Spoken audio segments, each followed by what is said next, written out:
Guys, what's up? It is Doug. It has been a minute since I've been on camera here. The last video I did was a live, and I wanted to hop on here solo to wish you all a very, very happy Halloween. And in addition to that, Department 56 has announced their 2025 lineup. They put it up on a website, and while we don't have pictures of everything yet, we do have pictures of most. So I wanted to hop on here and do a 2025 Department 56 preview video for you all, talking about the Halloween and fall offerings. Now, as an FYI, soon here, I'm going to be doing a Department 56 live preview with Carl from Halloween Villages by Carl. The only reason that I'm not doing this one with him right now is because we both wanted to wait before to have all the pictures up before we talk about everything. So with that said, let's get into what's out there now and talk about the 2025 Halloween and fall lineup for Department 56. All right, guys, now where I'm finding these here, Enesco is Department 56's parent company, and they have these items on the website here. You can see just a quick screenshot here. So I'm going to go by the buildings one by one. First up here, we have the Fly-By-Night Diner. Department 56 has done a lot of very cool and interesting diners, restaurants, those kind of thing. They've done those in the past, and it's cool that they're kind of going back to this here with a really nice classical theme with the Fly-By-Night Diner here, which is witch themed. I like the witch on top, like the little sign, the bats, and I love the pumpkins and the leaves around things. Department 56 puts those the fall leaves on a lot of their items like that, and I think it adds, it's a nice detail when they do that. But this is a classic looking diner.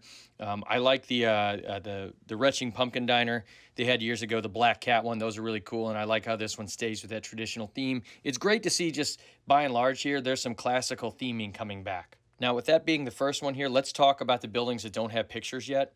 This is the one I'm most excited about this year, the Mad Scientist place. This is the Trick or Treat Lane piece that we're going to see this year, and it looks like it's going to be a Mad Scientist themed house. I cannot wait for that. And if it's themed very well, I'm probably going to pick it up this year because Mad Scientists are actually one of my favorite themes. And, that doesn't always mean Frankenstein. The Dr. Frankenstein type. I'm actually more of a fan anyways of like the Mad Chemist type of thing too. I love me some Frankenstein as well, but I hope it's themed very well. And what gives me hope is this is the figurine with I'm ooh-ah-ha-ha-ha-ha. Love the name for that.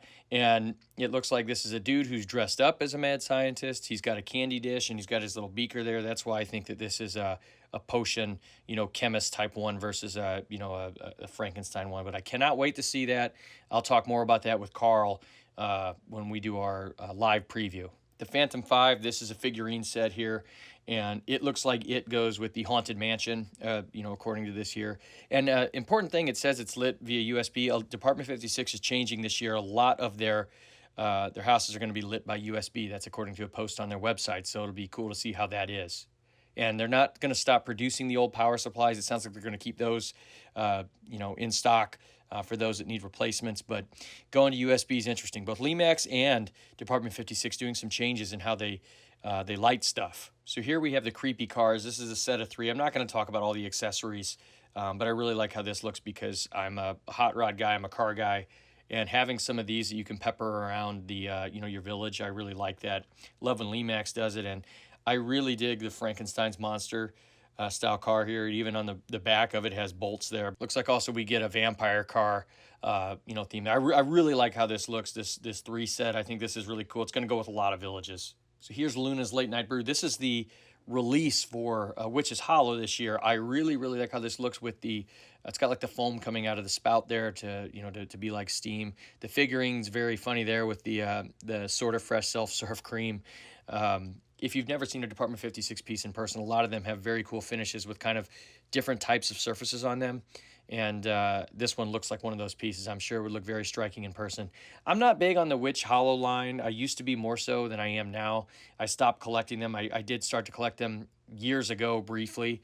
But I think this is a very nice addition. I really like the name of it. It's cute. And I like, I like the coffee pot theme. So this is Puckets Fenerium. And hopefully I'm pronouncing that right. Interesting concept behind this one. So this is actually done as a tribute to Richard Puckett, who's a big Department 56 collector. It says it here on the website. And he runs a popular website for Department 56, the Village Chronicler. It's thevillagechronicler.com. He's got all sorts of info on it. Really nice resource. It's cool they wound up doing the building here, but also the figurine, which is probably the cooler part of this, actually, because of how they did this in detail. It's a coffin, and the piece says you can take it with you. And it actually has this small little, printout here of his website, the Village Chronicler. But it's a funny gag that basically it's saying when you're buried, you can take your village pieces with you because he's got little compartments in it. Very, very cool to see Department 56 do this for a valuable member of the community. I'm sure that he's probably thrilled about this. And it looks really cool with the building. They go together really well, it looks like.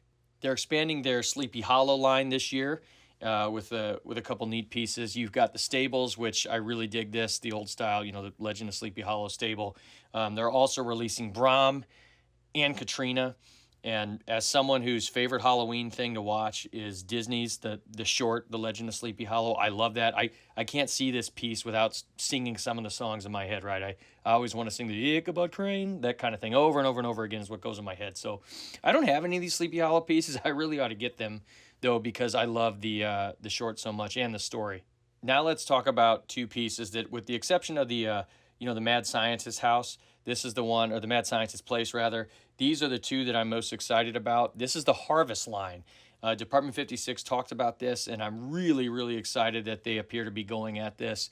There are two releases, it looks like, this year as far as the mainline buildings. We have the Oktoberfest beer garden, and this looks like a barn that's been converted to like an Oktoberfest, a beer hall. I'm from St. Louis, Missouri. We do up Oktoberfest, gigantic around here. It's one of my favorite holidays because, well, I'm also, I'm a big fan of Oktoberfest beers and ales. I love a good Oktoberfest beer. It's always in late September when it's held around here, which usually, except for this year, which has just been hot all year, normally that's when the weather starts cooling off. And that means it's time to get into spooky season. I, usually will set up my village around late September. So also Oktoberfest reminds me of that. So I love that they're doing a beer garden. They've got a figure, Hammers and Steins, that goes along with that. And then they also have the Friday Night Fanatics, which is a house that, listen, it's not like crazy theme, but it's a football house. And as someone who's also an absolute, football lunatic, this one hits me right in the feels. There's a figurine for it. Let's Get Dad with his, the kids playing football outside. I really like the vibes of this one because, again, it looks like just a house that's, into football. This would obviously work well with like Thanksgiving, with how football and Thanksgiving, go together here in the U.S. But I really like both of these because I'm so excited for Department 56 to really go with the Harvest line. A few years ago, they did a couple buildings around this. They had the Harvest Gazebo and the Apple Barn. There are reviews of these buildings on my on the YouTube channel here. And then they basically just kind of stopped cold, and I don't understand why they did it, but they say they're doing this Harvest line again now, or that they're going at it, and I'm really excited to see what they do because it's kind of funny. Both of these they're autumnal themed, but they're not like, crazy overtness. The Halloween buildings, I like to see a lot more overt theming, but I feel like when there are fall themed buildings, I feel like for whatever reason, whether right or wrong, that the companies get away with doing the less heavy theming. And that makes sense because you normally don't see somebody's house go over the top for fall, at least on the exterior. I mean, you do sometimes, but not like Halloween, right, with the big skeletons and everything. So I understand why they go a little more understated. I'm really hoping to do a legit fall village in a couple years here once I've acquired more of the pieces.